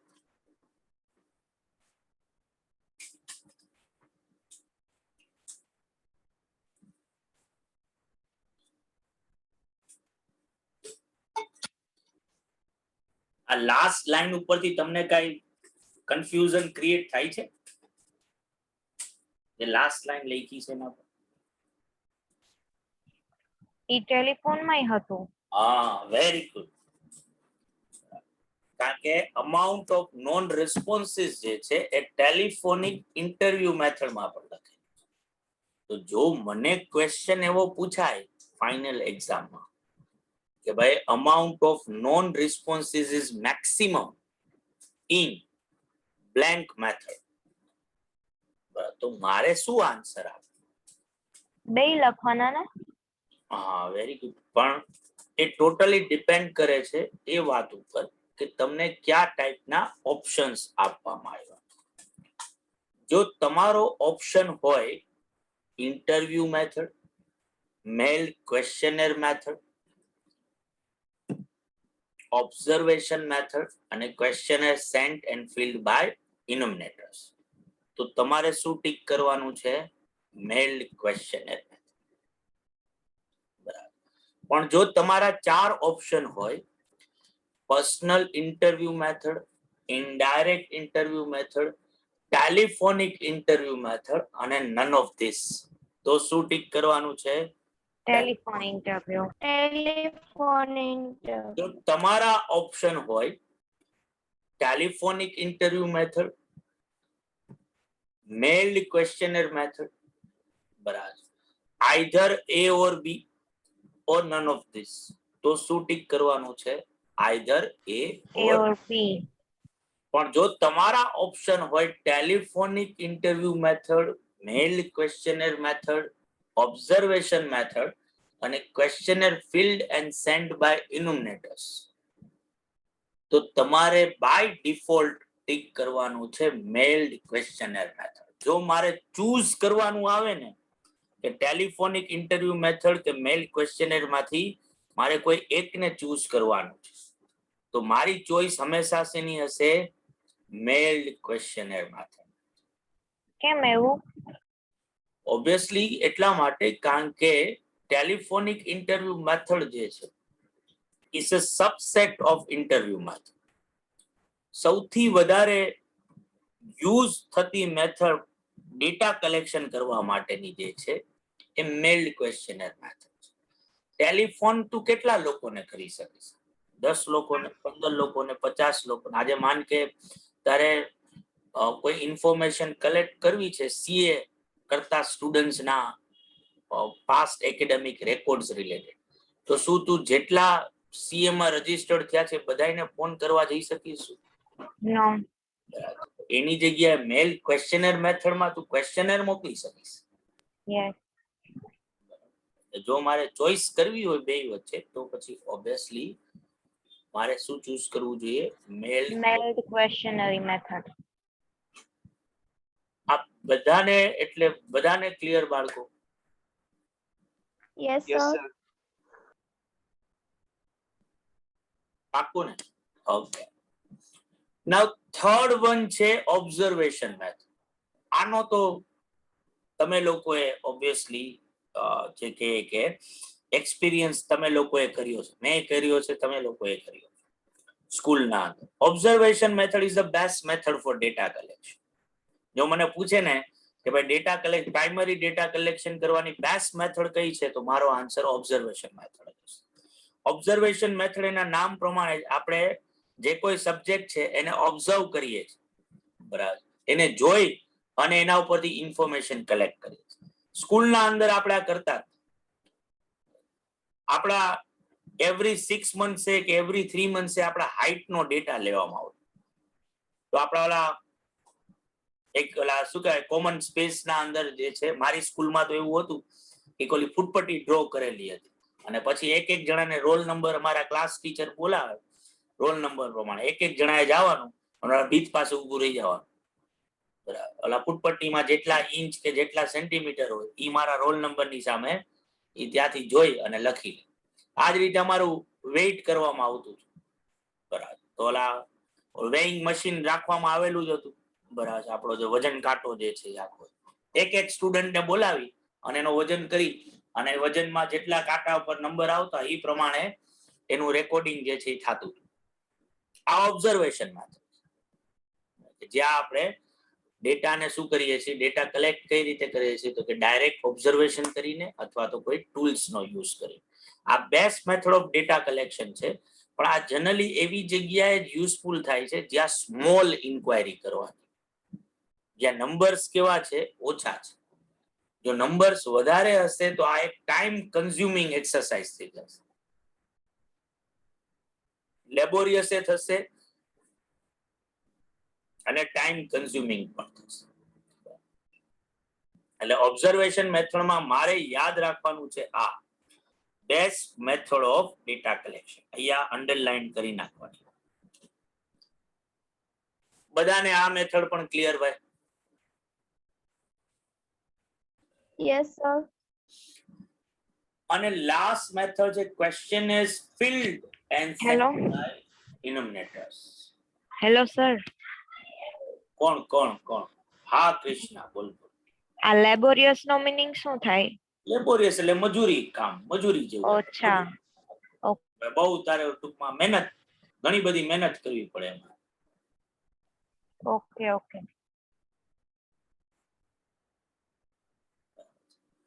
Now questionnaire, mailed questionnaire method અને questionnaire filled and sent by enumerators, આ બે વચ્ચે ડિફરન્સ શું છે?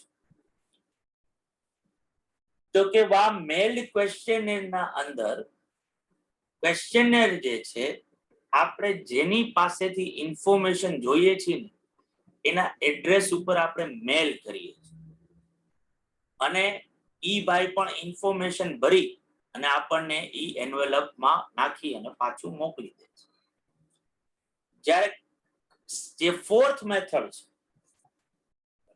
એમાં શું થાય છે તો કે અહીંયા પણ ક્વેશ્ચનર જે પ્રશ્નોત્તરી જે છે બરાબર એ આખી એક તૈયાર કરવામાં આવી હોય છે, પણ આ પ્રશ્નોત્તરી જે છે એ મારા જે ઓથોરાઇઝ એજન્ટ જે છે ને એ લોકો સ્પેશિયલી જેની પાસેથી મારે ઇન્ફોર્મેશન જોઈએ છે એ લોકોના ઘરે જશે અને ક્વેશ્ચનરમાં રહેલા ક્વેશ્ચન્સ જે છે એ ત્યાં જઈને પૂછશે, ઓલા લોકો એનો જવાબ આપશે, એ જવાબ જે છે એ લોકો ક્વેશ્ચનરમાં પોતે ભરશે. ધેટ મીન્સ કે હું રિસ્પોન્ડન્ટ પાસે ભરાવું છું, અહીંયા મેં માણસો રાખેલા છે કે જે લોકો બધાના ઘરે જશે અને ત્યાં જઈ અને એ ક્વેશ્ચનરમાં જે ક્વેશ્ચન્સ છે એ વન બાય વન પૂછશે અને ઓબ્વિયસલી ઓલા રિસ્પોન્ડન્ટ જે જવાબ આપશે એ જવાબ જે છે પ્રશ્નોત્તરીમાં આ લોકો જ ફિલ કરશે. બરાબર. ગવર્મેન્ટ કે ગવર્મેન્ટ એજન્સીઝ જે છે જ્યારે પોપ્યુલેશન સેન્સસ કરવામાં આવે ને વસ્તી ગણતરી જે છે ત્યારે આ મેથડનો જ યુઝ થાય છે વસ્તી ગણતરી કરવા માટે, કે જેમાં આ જેટલી પણ ગવર્મેન્ટ સ્કૂલ્સ છે, જેટલા ગવર્મેન્ટ એમ્પ્લોઈઝ છે એ લોકોને આ ટાસ્ક આપવામાં આવે છે. ગવર્મેન્ટ દ્વારા એક ફોર્મ પહેલેથી તૈયાર કરેલું હોય છે જેમાં ક્વેશ્ચન્સ લખેલા હોય છે. જેમ કે આજે મારા એરિયામાં શાળા નંબર સે ફોર એક્ઝામ્પલ 40 પડે છે તો શાળા નંબર 40 ના વિજય સાહેબ જે છે એને રિસ્પોન્સિબિલિટી આપી કે ભાઈ તમારે 500 મકાનમાં જવાનું. આ 500 ફોર્મ તમારી 500 જે એરિયામાં 500 મકાન છે ત્યાં જઈ દરેકના ઘરે જઈ આ ફોર્મમાં જે કાંઈ પણ ક્વેશ્ચન્સ પૂછ્યા છે ને એ ક્વેશ્ચન્સ જે છે તમારી આ પૂછવાના. બરાબર. એનો જવાબ જે છે એ લોકો જે આપે એ તમારે ભરી દેવા અને પછી અમને મોકલી દેવા. ઓલા વિજય સાહેબ આ સેમ વસ્તુ કરશે કે ભાઈ ઓબ્વિયસલી એ જે ફોર્મ ગવર્મેન્ટે મોકલા છે, ગવર્મેન્ટ એજન્સી દ્વારા જે ફોર્મ્સ આવ્યા છે એ ફોર્મ લઈને એ એરિયાના ઘરે બધા જશે વન બાય વન અને ફોર્મમાં જે કાંઈ ક્વેશ્ચન્સ લખ્યા છે કે તમારું નામ શું, ઘરમાં કેટલા લોકો, કેટલા મેલ છે, કેટલા ફિમેલ છે, કેટલા સિનિયર સિટીઝન છે, કેટલા ચાઇલ્ડ છે, તમારી આર્થિક વાર્ષિક આવક કેટલી, કોઈને રોગ થયો છે કે નહીં, આ નંબર ઓફ ક્વેશ્ચન્સ એના અંદર હોય છે. અને ઓલા લોકો એનો જવાબ આપે, એ જવાબ આ ભાઈ જે જવાબ આપે એ ફોર્મમાં ભરે અને પછી જે છે એ ફોર્મ સબમિટ કરી નાખે. બરાબર. ખાલી માથાકૂટ આ મેથડની એ છે બરાબર કે જનરલી શું થાય, આજે ઇન્યુમિનેટર્સ જે છે, ઇન્યુમિનેટર્સ એટલે કાઇન્ડ ઓફ એજન્ટ્સ બરાબર, જે લોકો મારા વતી શું કરી રહ્યા છે, ઇન્ફોર્મેશન કલેક્ટ કરવાનું કામ કરી રહ્યા છે. આગોણક. બરાબર. તો ઓબ્વિયસલી માથાકૂટ એટલી થશે કે આજે સે ફોર એક્ઝામ્પલ હું જ શાળા નંબર 40 માં ભણાવું, મને 500 ફોર્મ મારા ભાગે આવ્યા છે, હું મારા એરિયા જે મને આપવામાં આવ્યો છે, હા આ ગણો, હા બરાબર કીધું મેં, પણ એના કરતા બહુ સિમ્પલ આપણે લેમેન ના લેંગ્વેજમાં કહીએ કે એજન્ટ્સ કાઇન્ડ ઓફ, ગવર્મેન્ટ ના બિહાફ ઉપર એજન્ટ તરીકે કામ કરે છે, ગવર્મેન્ટ માટે ઇન્ફોર્મેશન કલેક્ટ કરી રહ્યા છે, એને ઇનોમિનેટર્સ કહેવાય. બરાબર. તો જેવું વાત કરતો હતો લિમિટેશન, કે આજે હું પેલું ફોર્મ લઈને ગયો મકાન નંબર 101 માં, ત્યાં છગન કાકા રહે છે. મેં છગન કાકાને પૂછ્યું કે છગન કાકા આખું નામ બોલો, એટલે છગન કાકા આખું નામ કીધું. છગન કાકાના ઘરની આખી ઇન્ફોર્મેશન લઈ લીધી મેં. પછી છગન કાકાને પૂછ્યું કે આ બાજુમાં જે મકાન છે યા કોણ રહે? છગન કાકા યા તો કે મગનભાઈ આપણા. બરાબર, એટલે મેં બીજા ફોર્મમાં લખી નાખ્યું મગનભાઈ. બરાબર, મગનભાઈ ના બાજુમાં કોણ રહે? તો કે કાનજીભાઈ. બરાબર, તો મેં ત્રીજા ફોર્મમાં કાનજીભાઈ લખી નાખ્યું. બરાબર. એવી રીતે 4-5 મકાનના જે મેન હેડ હતા ને એના નામ મેં છગનભાઈ પાસેથી લઈ લીધા.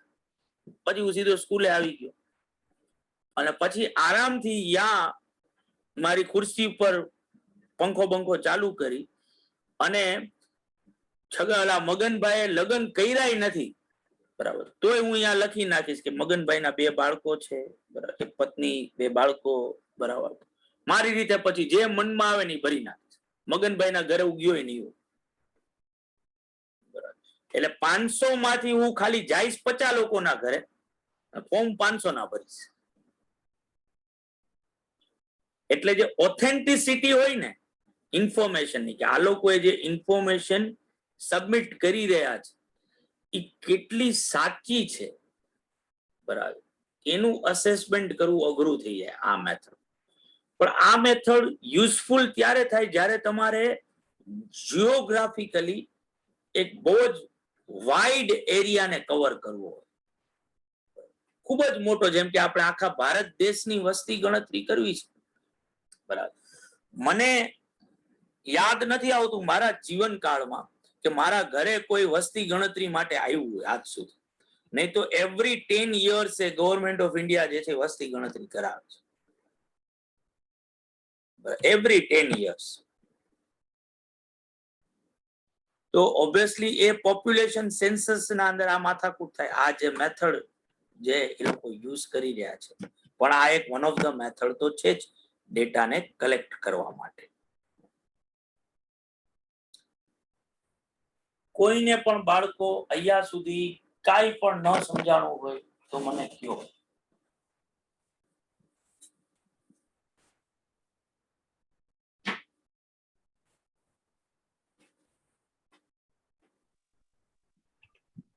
સમજાઈ ગયું છે સર.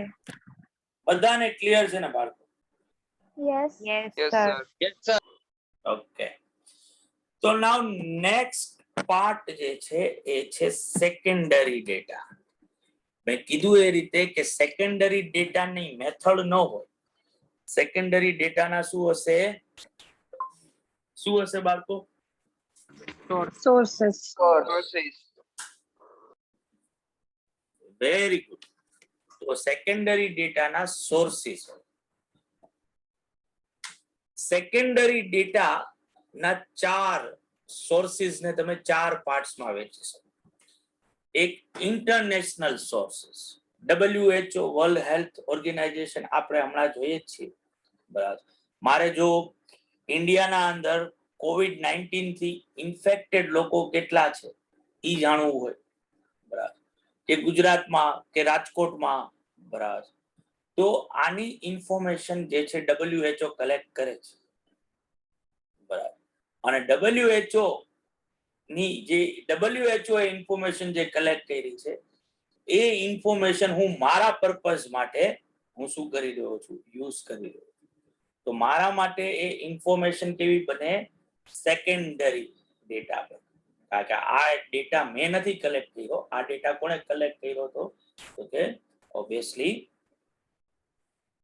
WHO જે છે એ કલેક્ટ જે છે એ કરેલો હતો. બરાબર. આ જ રીતે વર્લ્ડ બેંકે જે છે કે ઇન્ટરનેશનલ મોનેટરી ફંડ IMF જે છે, બરાબર, આ લોકો આજે માનો કે આપણા ભારત દેશ ઉપર કેટલું દેવું છે, બરાબર, ઈ જો મારે જાણવું હોય તો એના માટે હું વર્લ્ડ બેંકની વેબસાઇટ ઉપર જાઉં અને ત્યાંથી હું જોઉં કે અલગ અલગ કન્ટ્રી ના ઉપર કેટલા ટૂંકમાં દેણા જે છે એ થયેલા છે. વર્લ્ડ બેંક પાસે ડેટા છે.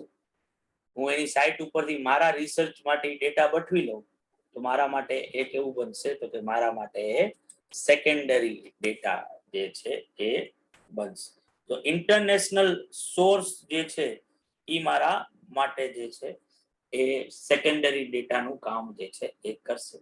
આ જ રીતે ગવર્મેન્ટ સોર્સ જે છે, બરાબર, જેમ કે સેન્ટ્રલ સ્ટેટિસ્ટિક્સ ઓફિસ છે જેને આપણે CSO કહીએ છીએ, એના ઉપરથી ઘણા બધા સ્ટેટિસ્ટિકલ ઇન્ફોર્મેશન એ લોકો કલેક્ટ કરે છે. બરાબર, કે ભાઈ આપણા આ રોજગારનું છે કે પછી મોંઘવારીનો પાર્ટ છે કે પછી આપણા GDP નો ડેટા છે, ઘણી બધી વસ્તુઓ તમને CSO ઉપરથી જે છે એ મળી શકશે. તો આ મારા માટે છે, કારણ કે આ મેં નથી કલેક્ટ કર્યું, આ તો CSO એ કલેક્ટ કરેલું છે. બરાબર. એ જ રીતે સૌરાષ્ટ્રના અંદર પર હેક્ટર મગફળીનો પાક કેટલો થાય છે એનો રિલેટેડ હું કંઈક અત્યારે એક સ્ટડી કરી રહ્યો છું કે અલગ અલગ કપાસ જે છે, કોટનનું કેટલું પ્રોડક્શન થાય છે, ગ્રાઉન્ડનટનું કેટલું પ્રોડક્શન થાય છે. તો હું ઓબ્વિયસલી સીધી એ ઇન્ફોર્મેશન લઈ શકું છું. ક્યાંથી? તો કે ઇન્ડિયન એગ્રીકલ્ચર સ્ટેટિસ્ટિક્સ કે ministry of food and agriculture પાસે.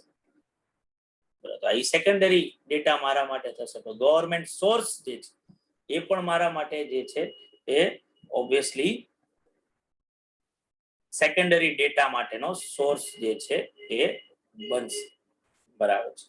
આ જ રીતે પ્રાઇવેટ એન્ડ કોઝી ગવર્મેન્ટ, બરાબર, આ પણ એક સોર્સ. કોઝી ગવર્મેન્ટ એટલે શું? તો કે જે ગવર્મેન્ટ નથી પણ ગવર્મેન્ટ જેવું જ કામ કરે છે એને કોઝી ગવર્મેન્ટ કહેવાય. બરાબર. જેમ કે ISI જે છે એ કોઈ ગવર્મેન્ટ ઓર્ગેનાઇઝેશન કે એ નથી. બરાબર. ISI જે છે એ બેઝિકલી એક માર્ક છે કે જે આપણે મને જ્યાં સુધી યાદ છે ત્યાં સુધી 1955 માં એસ્ટાબ્લિશ જે છે એ કરવામાં આવ્યો છે. બરાબર. જે ઇન્ડિયન સ્ટાન્ડર્ડ ઇન્સ્ટિટ્યુશન નું એ આઈ થિંક શોર્ટ ફોર્મ છે. બરાબર. તો ઓબ્વિયસલી જેના ઉપરથી આપણે શું નક્કી કરીએ છીએ કે જે મેટલ જે છે, સ્ટીલ ને એ બધું જે છે એ કેટલું સારું છે, ISI ના માર્કા સાથે આવશે તો ઓબ્વિયસલી એ ડુપ્લિકેશન ને એના ચાન્સીસ ઓછા છે. એટલે જે કામ આમ તો ગવર્મેન્ટે કરવાનું હતું એ કામ ISI વાળા કરીને આપે છે. કોઝી ગવર્મેન્ટ, તો એના પાસેથી હું કોઈ ઇન્ફોર્મેશન કલેક્ટ કરું, બરાબર છે, તો એ મારા માટે શું થશે? તો કે એ મારા માટે સેકન્ડરી સોર્સ જે છે એ થશે. કે તમે આ આઈકાર લઈ લ્યો કે એનસર્ટ લઈ લ્યો, Indian council of agriculture research જે છે, જેના ઉપર તમને એગ્રીકલ્ચર રિલેટેડ ડેટા જે છે એ આખો મળી શકશે. બરાબર. કે આપણી જે એનસર્ટ જે છે, બરાબર, એ પણ basically national council of education and research and training, technology તો નહીં પણ ટ્રેનિંગ નું એ ફૂલ ફોર્મ છે. તો ઓબ્વિયસલી આ બધા જે ઇન્સ્ટિટ્યૂટ્સ જે છે એ બધા કોઝી ગવર્મેન્ટ, પ્રાઇવેટ અને કોઝી ગવર્મેન્ટ, જે પણ મારા માટે ઇન્ફોર્મેશન નું શું બની શકે? એક સ્ત્રોત બની શકે, એક સોર્સ બની શકે, જે સેકન્ડરી ડેટા જે છે થશે. અને આ સિવાય unpublish source of various research institutes, researchers, આ બધા પણ મારા માટે સોર્સ થઈ શકે. તમને હું એક એક્ઝામ્પલ આપું. તમે બાયસ નું નામ સાંભળ્યું છે? બાયસ નું, BAYS. No. પ્રોબેબિલિટી ની થિયોરીમાં જે છે ને એને ઇમેન્સ કોન્ટ્રીબ્યુશન આપ્યું, સંભાવનાની થિયરી. હવે પ્રોફેસર બાયસે જે છે ને એના જીવનકાળમાં ઘણી બધા મેથેમેટિક્સના અને સ્ટેટિસ્ટિક્સ રિલેટેડ ઘણા બધા પ્રયોગો કર્યા, ઘણી બધી થિયોરી એને ડેવલપ કરી. બરાબર. ઈ જ્યારે ગુજરી ગયા, ટૂંકમાં એ મૃત્યુ પામ્યા, એના પછી ઓબ્વિયસલી એના જે રિલેટિવ્સ હતા એ લોકોની એવી ઈચ્છા હતી કે બાયસે જે જીવનભર જે કામ કર્યું છે ને એને રિલેટેડ એકાદી બુક અમે પબ્લિશ કરી. એટલે બાયસના એક ફેમિલી ફ્રેન્ડ જેને તમે ઓળખતા હશો, R.A. ફિશર નો તમે સૂચકાંકે ભણ્યા છો. Yes. તો ઈ એના બહુ ક્લોઝ ફ્રેન્ડ માના હતા. તો ઈ રિલેટિવ્સ એને ઘરે બોલાવ્યો અને કીધું કે ભાઈ આ જે બાયસે જે કઈ પણ રિસર્ચ કર્યું છે ને, જેટલા પણ અલગ અલગ એને રિલેટેડ ડોક્યુમેન્ટ્સ આ રૂમમાં પડ્યા છે. તમે જો અમને મદદ કરી શકો એક સિક્વન્સ બનાવવામાં, જેથી કરીને અમે એને એક બુકમાં પબ્લિશ કરી શકીએ, બરાબર, તો અમને ઘણો ફાયદો એનાથી થશે. તો ફિશરે એ બાયસના રિસર્ચ પેપર જોવાનું ચાલુ કર્યું. એમાં એક અનપબ્લિશ જે બાયસે ક્યારે પબ્લિક ડોમેન ઉપર એક પ્રયોગ જે છે એ નહોતો કીધેલો આખો, એવું એક પેપર એના હાથમાં આવ્યું. અને બાયસે કેવો પ્રયોગ કરેલો હતો તો કે એનો મેઇડ જે હતો ને, એનો નોકર હતો, એને કીધું, ઈ ભાઈએ આંખ ઉપર પટ્ટી બાંધી લીધી બાયસે, અને ઈ ટેબલ ને બાજુ પીઠ કરીને બેસી ગયા ટેબલની પાછળ, અને ઓલાને કીધું કે એને અમુક બોલ્સ આપ્યા હાથમાં અને કીધું કે હવે તું આને ટેબલ ઉપર ટપો પાડ, બરાબર.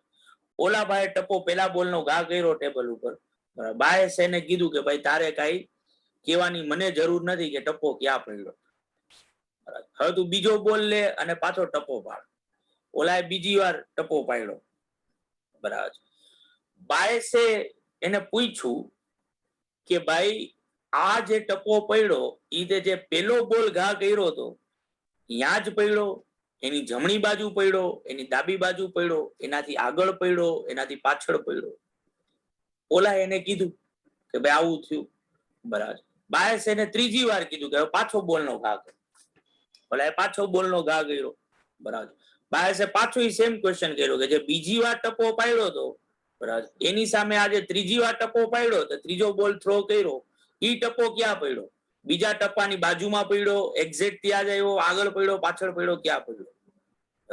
આવું એને નંબર ઓફ ટાઈમ્સ ઓલા પાસે કરાવડાવ્યું. અને એના ઉપરથી એને એક બહુ જ ગજબની પ્રોબેબિલિટીની થિયોરી ઇન્વેન્ટ કરી કે ભાઈ ઈએ જ્યારે પહેલી વાર ઓલાએ ટપો પાડ્યો હતો ને ટેબલ ઉપર, ત્યારે ઈએ ટપો ક્યાં પડ્યો હશે ને એનું અસેસમેન્ટ મનમાં કર્યું એમને કે ભાઈ આ ટપો ક્યાં પડ્યો હશે. પછી જયારે બીજી વાર ટપો પડ્યો ને ત્યારે ઓલાએ એનો જે જવાબ આપ્યો એના ઉપરથી એનો પેલું અસેસમેન્ટ જે છે એમાં એને થોડોક ચેન્જ કર્યો. ઈ ઇન્ફોર્મેશન, નવી ઇન્ફોર્મેશન આવી ને એના ઉપરથી એને કીધું કે ભાઈ આવી ટપ્પો જે પેલા એ વિચાર્યું હતું યા નહોતું, એનાથી થોડુંક એ આગળ કે પાછળ લીધું. પછી ત્રીજી વાર ક્વેશ્ચન પાછો કર્યો, એના જવાબ ઉપરથી એ જે બીજી વાર અસેસમેન્ટ કર્યું હતું ને એમાં પાછો ચેન્જ લઈ આવ્યો.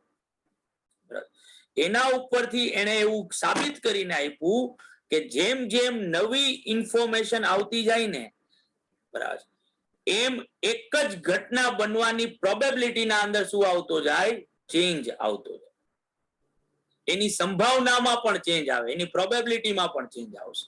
જેમ જેમ નવી ઇન્ફોર્મેશન તમારા હાથમાં આવતી જશે તો એ પેલા જેટલી સંભાવના હતી એવી જ પ્રોબેબિલિટી પછી પાછળ રહેશે નહીં. આને પોપ્યુલરલી બાયસ થિયોરમ કહેવામાં આવ્યું. આ વસ્તુ ફિશરે બાયસની બુકમાં જે છે આ પ્રયોગ જે છે છાપ્યો, જે બાયસે એના લાઈફ ટાઈમમાં કર્યો છે, જે ટોટલી કેવો હતો? અનપબ્લિશ હતો. જે ફિશરે છાપ્યો અને એના મરણોપરાંત આ થિયોરીને શું મળ્યું? રેકોગ્નિશન મળ્યું. તો આ થિયોરી ફિશરે ઇન્વેન્ટ નહોતી કરી. ફિશર માટે તો શું હતી? સેકન્ડરી ઇન્ફોર્મેશન હતી કે જે એને બાયસના અનપબ્લિશ રિસર્ચ પેપર માંથી શું થયું હતું? મળી હતી. તો આ સોર્સ કે જે તમને સેકન્ડરી ડેટા માટે તમારું થઈ શકે. તમને જો ક્વેશ્ચન પૂછવો હોય તો ઓપ્શનમાં તમારે આ તો મેં એક્ઝામ્પલ આપેલા છે, તમારા નામ કે એના ફૂલ ફોર્મ થી કાંઈ યાદ નથી રાખવાનું, તમારે ખાલી આટલું યાદ રાખવાનું: international sources, government sources, private or quasi government sources અને unpublish sources of various research institutes. આ સેકન્ડરી ડેટા માટેના શું થઈ શકે? સોર્સ બની શકે. બધાને બાળકો એટલે બધાને clear? Yes, sir. Yes, sir. Yes, sir. Yes, sir. Very good. તો બાળકો આજે અહીંયા સુધી રાખીએ છીએ, કારણ કે નહીં તો થિયરીનો હેવી ડોઝ તમારે થઈ જશે. કાલે જ્યારે હવે મળશું ને, હજી આપણા આ લેક્ચર એમને જે છે રહેશે, એમને જે આગળ ઓલામાં ગયા છે એ જ. તો કાલે પણ કદાચ આપણે મળશું, જેનો ટાઈમ શું હશે એવું તમને ગ્રુપમાં લખી આપીશ. બાકીના લોકો માટે રજા છે, બરાબર, જે લોકોએ પણ એકવાર થઈ ચૂક્યું છે આ પોર્શન એને, બરાબર, જે લોકોએ નવું એડમિશન લીધું છે, હમણાં જોડાણા છે બધા, એ લોકો માટે આપણે આ એક્સરસાઇઝ કરી રહ્યા છે. તો કાલે જ્યારે મળશું ત્યારે આ ક્લાસિફિકેશન કે ઓર્ગેનાઇઝેશન ઓફ ડેટા થી થિયરીને આગળ વધારીશું. Okay. ના યસ, તને મેં લીથો આપેલો છે દોસ્ત. લીથાના હા, sir. અંદર પ્રિન્ટેડ છે જ બકા. આ સેમ વસ્તુ તને લીથામાં મળશે. જે લખવાનું હશે ને હું તને કહીશ જ. અહીંયા તારે અંડરલાઈન કરવાની છે. હું જ્યાં જ્યાં તને કહું ને કે અંડરલાઈન કરી નાખ, ત્યાં તારે અંડરલાઈન કરી નાખવાનું. Okay sir, okay. બરાબર. તો બાળકો અહીંયા સુધી રાખીએ છીએ આપણું આ થિયરીનું સેશન. કાલે પાછા મળીએ ત્યારે આમાં આગળ જોઈશું. Hello, sir. હા બોલ બોલ. કાલે afternoon માં જશે ને? ના, કાલ સન્ડે છે એટલે હશે તો કદાચ મોર્નિંગમાં હશે, જો રાખશું તો આપણે, નહીં તો પછી સીધા મંડે જ મળીશું. Okay. બરાબર ને, આફ્ટરનૂનમાં તો નહીં જ હોય કાલે.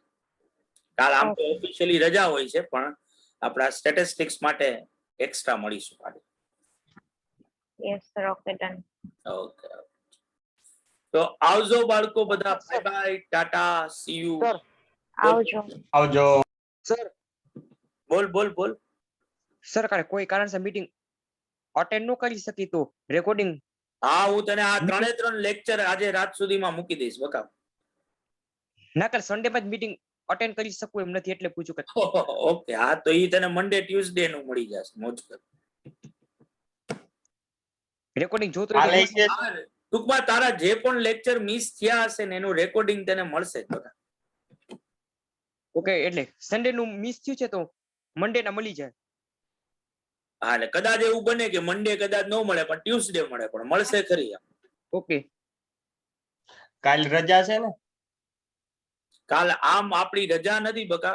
હું હવે જોઈ લઉં જરાક, કારણ કે અત્યારે ઓલું ફોર્મ ભરવાનું ને એ ચાલુ કર્યું છે ઓફિસના અંદર, બરાબર. એટલે હા. જો ગોઠવાશે તો આપણે કાલે લઈશું જ આજની જેમ 1.5 કલાકનો લેક્ચર. ઓકે. બરાબર. પછી મંડે થી આમે સ્ટેજ કરવાનું છે, થોડુંક ટાઈમ ટેબલ મોટું બનાવવાનું છે, એટલે પછી જોઈએ હવે શું કરવું. નક્કી નથી. સર હે સર બોલ બોલ. આ ફોર્મ ઓલા જ છે ને આપણે 9,200 ભરવાના હતા ફી ના ઈ? હા હા, એ જ ફોર્મ છે બકા. હા સારું. તો બાળકો કાલના ટાઈમનો મેસેજ હું તમને ગ્રુપમાં કરીશ, છે કે નહીં લેક્ચર, એના માટે. બાકી નહીં તો મંડે તો ભેગા થાય જ છે, બરાબર. Okay. ઓકે, ચલો આવજો. આવજો. Bye bye, Tata, C you. Okay okay sir.